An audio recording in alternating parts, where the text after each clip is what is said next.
Hello everyone, अस्सलाम वालेकुम, सत श्री अकाल, नमस्ते। मैं आप सभी का स्वागत करता हूं अपने नए यूट्यूब चैनल मिडनाइट असाइलम में। कैसे हैं आप सब?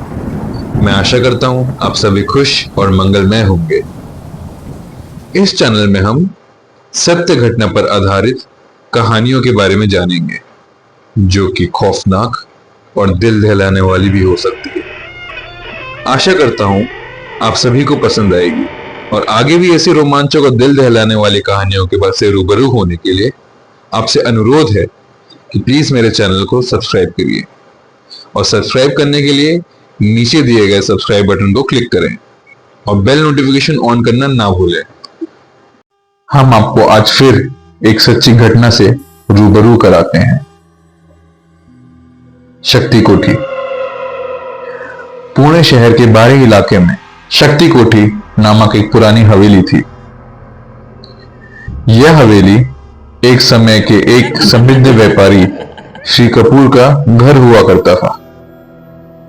श्री कपूर और उनका परिवार की रहस्यमय मौत के बाद हवेली खंडर बन गई और लोगों का कहना था कि यहां भूत प्रेत का वास है। शहर में एक युवा युगल आर्यन और माया ने यह हवेली के रहस्यों का पता लगाने का निर्णय लिया। उन्होंने सोचा कि हवेली के बारे में सुनी सुनाई कहानियों को परखें। एक शाम सूरज ढलने के बाद वो दोनों हवेली की ओर चल पड़े। हवेली का रास्ता घना और सुनसान था, जिससे वातावरण और भी भयावह हो गया। हवेली के पास पहुंचने पर उन्होंने देखा कि हवेली की दीवारें टूटी फूटी और जर्जर हालत में हैं। दरवाजों पर मकड़ी के जाले लगे हुए थे और धूल की मोटी परत जमी हुई थी। आर्यन और माया ने दरवाजे को धक्का देकर खोला और अंदर प्रवेश किया। अंदर का माहौल घनी, अंधेरी और सड़ी हुई दुर्गंध से भरा हुआ था। जैसे ही वह अंदर गए, उन्हें अजीब सी आवाज सुनाई देने लगी, लेकिन उन दोनों ने इस आवाज को नजरअंदाज कर दिया। हवेली की लकड़ी की सीढ़ियां पर चलते हुए हर कदम पे सीढ़ियां चिड़चिड़ाने लगी। ऊपर की मंजिल पर पहुंचते ही उन्हें एक कमरे से हल्की सी रोशनी आती हुई दिखाई दी। उन्होंने दरवाजा खोला और देखा वहां एक पुरानी चित्र लगी हुई थी, जिसमें एक महिला और उसके बच्चे की तस्वीर थी। ये देखने के बाद उन्होंने लगा कि हो सकता है ये घर के मालकिन की और उसके बच्चे की तस्वीर हो। थोड़ी और जांच पड़ताल के बाद उन्होंने को जब वहां कुछ नहीं दिखाई दिया, तो उन्होंने वो रात वहां बिताने का निश्चय किया। वो रात में जब वो सोने लगे, तो पति तो बहुत अच्छे से सो चुका था, लेकिन माया को कुछ अजीब सा महसूस होने लगा। माया को लगने लगा कि उसके आसपास कोई है, उसके आसपास कोई है जो उसे देख रहा है। जैसे ही वो आंख बंद करती, उसके सामने वो तस्वीर बार बार आती। माया को लगने लगा कि यहां पे कुछ गलत हो रहा है या कुछ गलत हो सकता है। माया ने उठ के देखने का निश्चय किया। जब माया उठ के जाने लगी, तो आर्यन ने पूछा, कहां जा रही हो? तो माया ने कहा कि मैं देखना चाहती हूं कि आखिर यहां पे है क्या।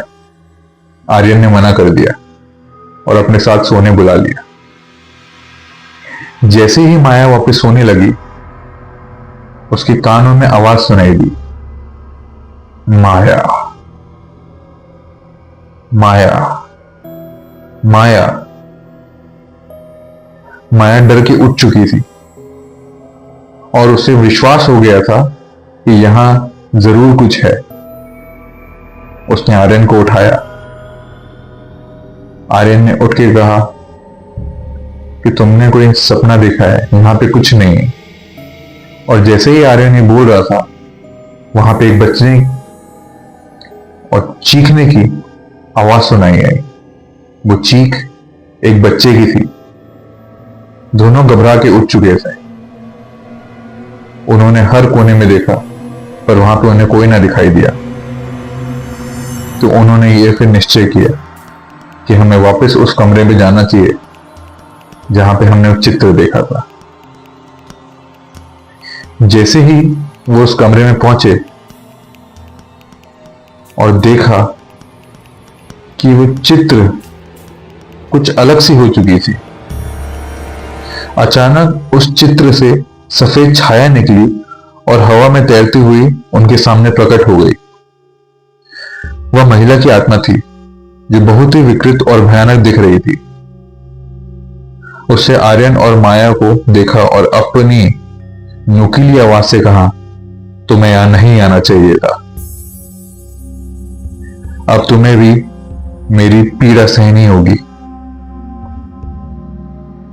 आर्यन और माया ने डरते हुए पूछा, तुम कौन हो और यहां क्यों हो?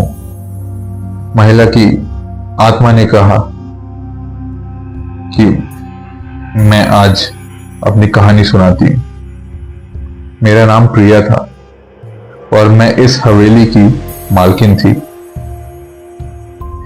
मेरे पति ने मुझे और मेरे बेटे को धोखा देकर मार डाला और हमारी आत्मा को यहां कैद कर दिया। आर्यन और माया ने प्रिया की आत्मा से पूछा कि वो उसकी कैसे मदद कर सकते हैं। प्रिया ने कहा, अगर तुम मेरी आत्मा को शांति दिलाने के लिए प्रार्थना करोगे और मेरे बेटे की आत्मा को मुक्त करोगे तो मैं शांति पा सकती हूं। आर्यन और माया ने सच्चे दिल से प्रार्थना की और प्रिया की आत्मा को शांति दिलाई। प्रिया की आत्मा को शांति मिल गई और हवेली का माहौल बदल गया। अब वहां कोई भी आवाजें नहीं सुनाई देती थी और हवेली को किसी ने भी भूतिया नहीं माना। आर्यन और माया ने इस घटना को गांव वालों को बताया और उन्हें चेतावनी दी कि कभी भी पुरानी जगह को बिना सोचे समझे प्रवेश न करें। इससे हमको क्या सीख मिलती है? इससे हमें यही सीख मिलती है कि कभी भी किसी का भी बुरा नहीं करना चाहिए